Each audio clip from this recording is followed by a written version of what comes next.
Hello and welcome all of you to the sixth edition of Better Your English. So, in this edition, first we will take a look at the origin and also the context in which the words related to the word book, how the words book, folio, Bible, bibliography, volume and code. I repeat, the words book, folio, Bible, bibliography, volume and code. Now it is quite interesting to note that all these words are derived from the European languages, Greek and Latin basically. And the word book is derived from Anglo-Saxon English. But the one common factor that is quite noticeable in the derivation or in the origin of all these words is that words related to the book is that it is all these words otherwise are derived from the tree or the leaves of the tree. Now we'll take them one by one. See, there was a practice among the lovers of the ancient times to draw a heart. Even now it is there in the graffiti. In in various places you will find a heart and you will find the initials of the lovers imprinted or engraved within the heart. But this practice is an age-old, centuries-old practice which has been there in the Anglo-Saxon times. And in the Anglo-Saxon times, in England, the lovers carved the heart and their initials inside the heart on a beech tree. Or they took a few pieces of the beech tree, B-E-E-C-H, beech tree, and the pieces of or the bark pieces of the beech tree were used as writing materials by the Anglo-Saxon writers.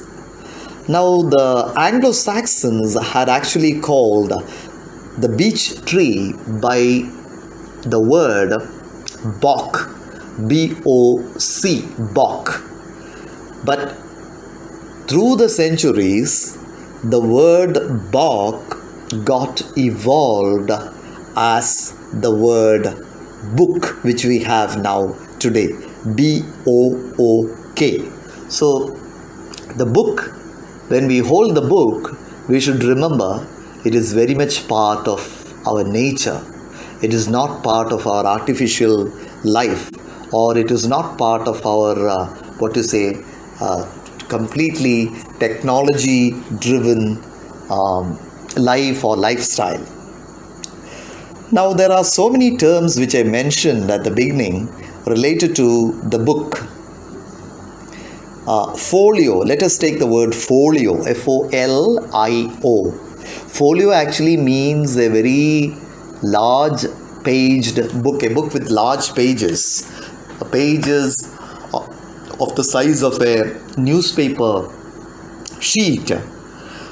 Now it is a Latin word which actually comes from the word folium, F-O-L-I-U-M. Folium actually means the leaf of a tree, the leaf, L-E-A-F, leaf of a tree.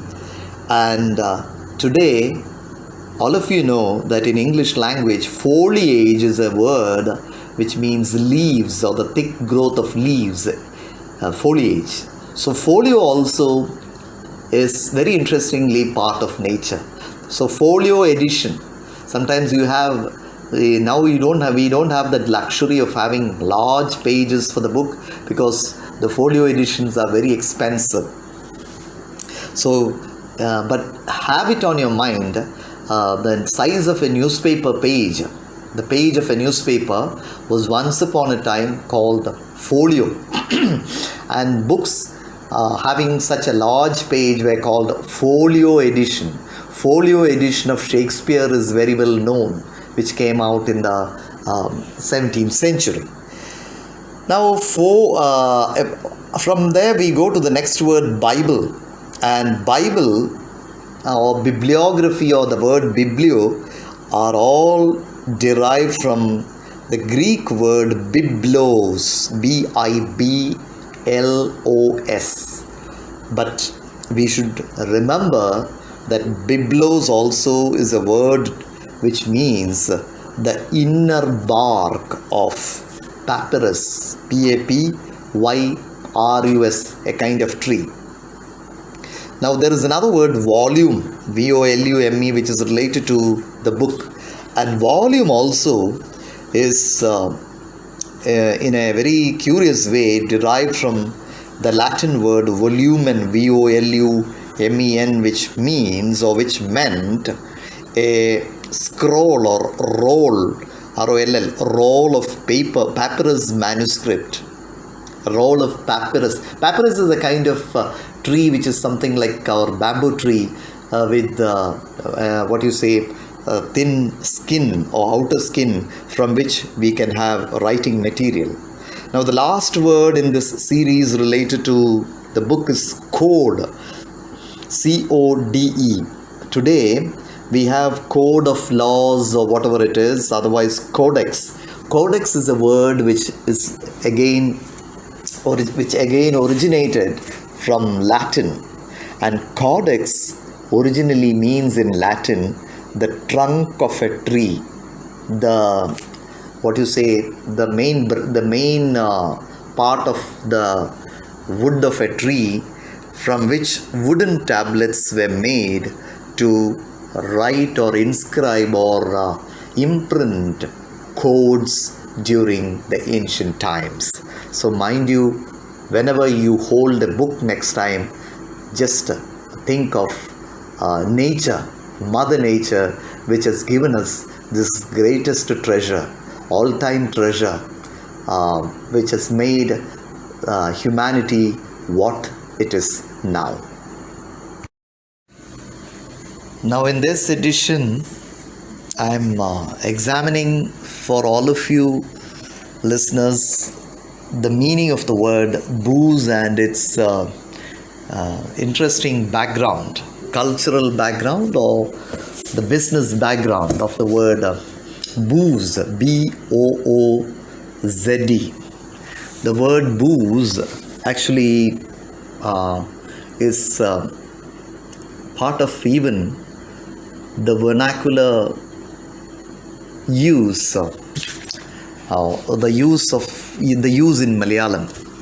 We say in Malayalam, അടിച്ച് പൂസാവുക എന്നുള്ള, അടിച്ച് പൂസാവുക, POOSC, ആ രീതിയിലാണ് നമ്മളതിനെ ഉച്ചരിക്കുന്നത്. But actually the original word booze, B-O-O-Z-E, I'll tell you the original story of the word booze. But the dictionary meaning of the word B-O-O-E-Z-E, booze, means drinking a lot of alcohol. And we can use it as a noun, verb, or even as a sort of nickname for a person who takes a lot of alcohol.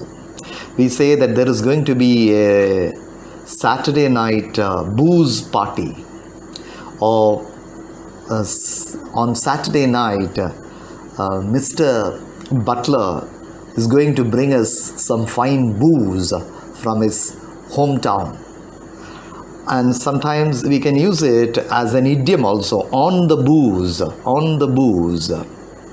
which means somebody has taken a lot of alcohol. On Saturday night, Mr.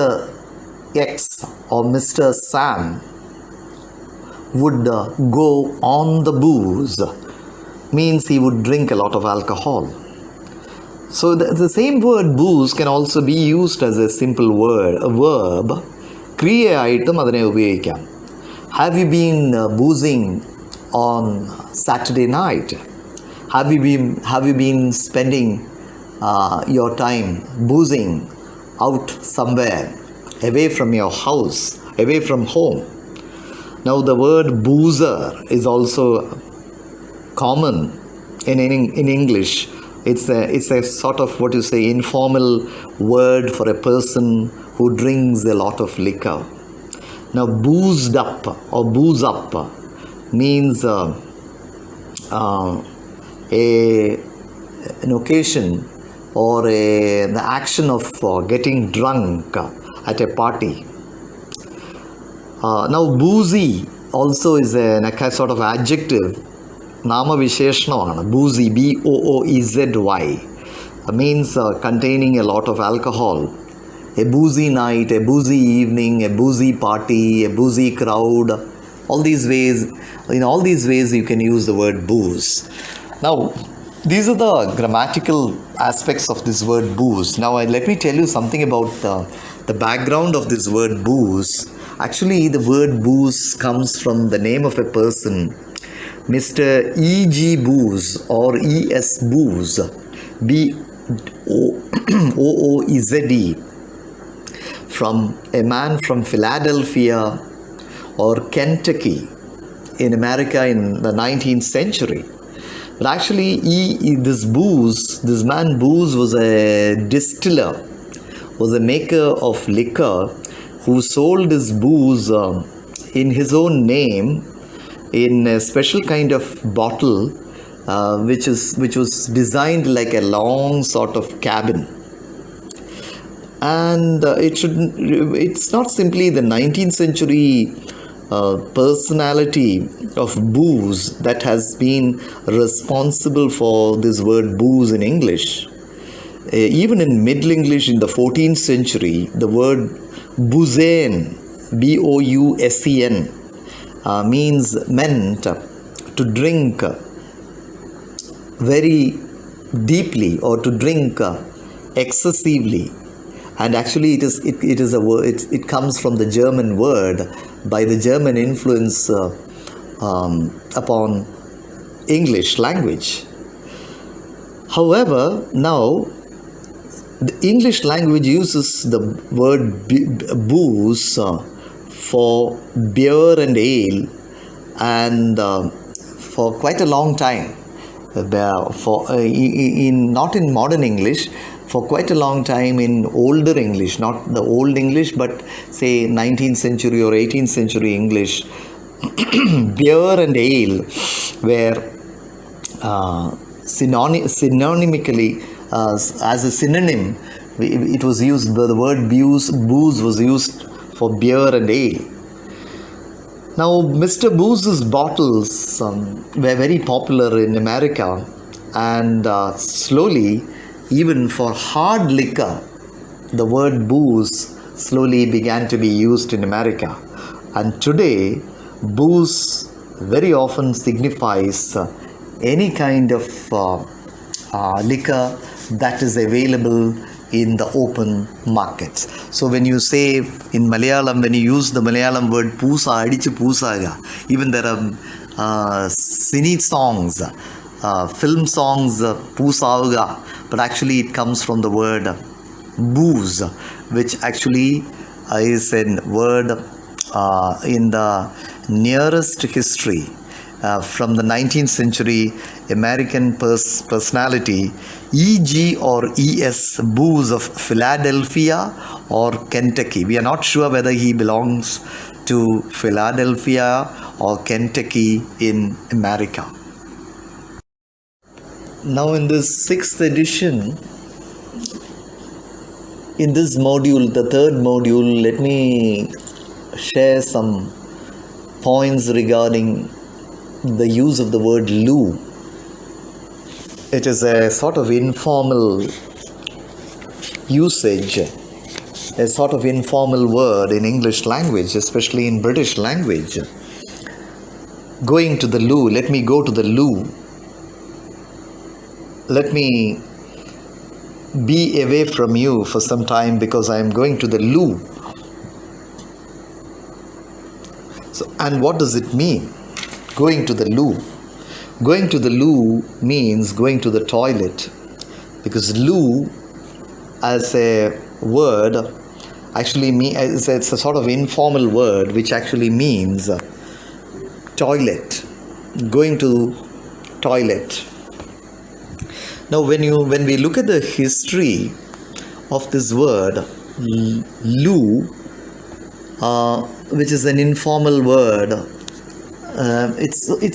we were just thinking that it's something related to the babble, a child's babble, but it's not so.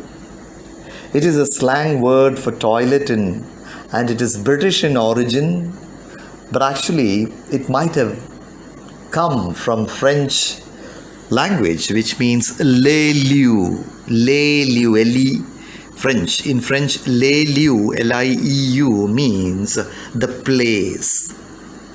But still, nobody is sure whether it has come from French. There is another very interesting story behind this word loo. The word loo could be a shortened form of gardy loo, Gardyloo, gardy loo. Once upon a time in the 16th century, during the time of Queen Elizabeth in Britain, there was the practice among the housewives early in the morning to empty the chamber pot, to empty the chamber bucket out through the windows into the street or into the garden or into the backyard, which might be sometimes very close to the pathway along which people went for their morning walk. So gardi loo means please be on your guard, please be careful, or otherwise watch out for the water. But actually this water is the urine which the people passed into the chamber pot late in the evening, because that was a time, late at night, that was a time when there was no attached bathroom. The concept of attached bathroom comes very late. I think it comes only late in the 20th century. But in the 16th century or even in the 17th century, chamber pots were used. The way it is used in hospitals today for the sick people, when the people can't get out of the bed. But this was a practice, common practice in England at night, where people urinated in the chamber pots, and it was cleared by the women who just emptied it out into the street if they didn't have a compound. So usually a man who goes out for the morning walk with a woman will be guarding the woman, and the woman will be protected by the man. And this is a sort of warning. Sometimes it might have been derived, this warning might have been derived from the French language, Gardelieu, Gardez,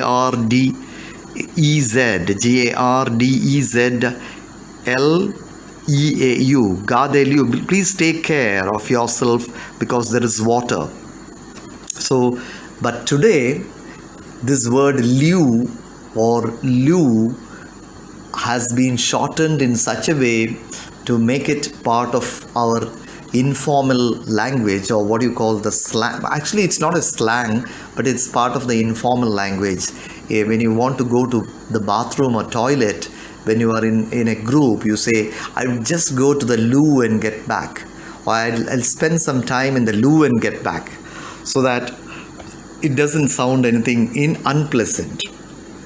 So there is another way also of saying, I'll just go round the corner and come. I'll just go round the corner and come.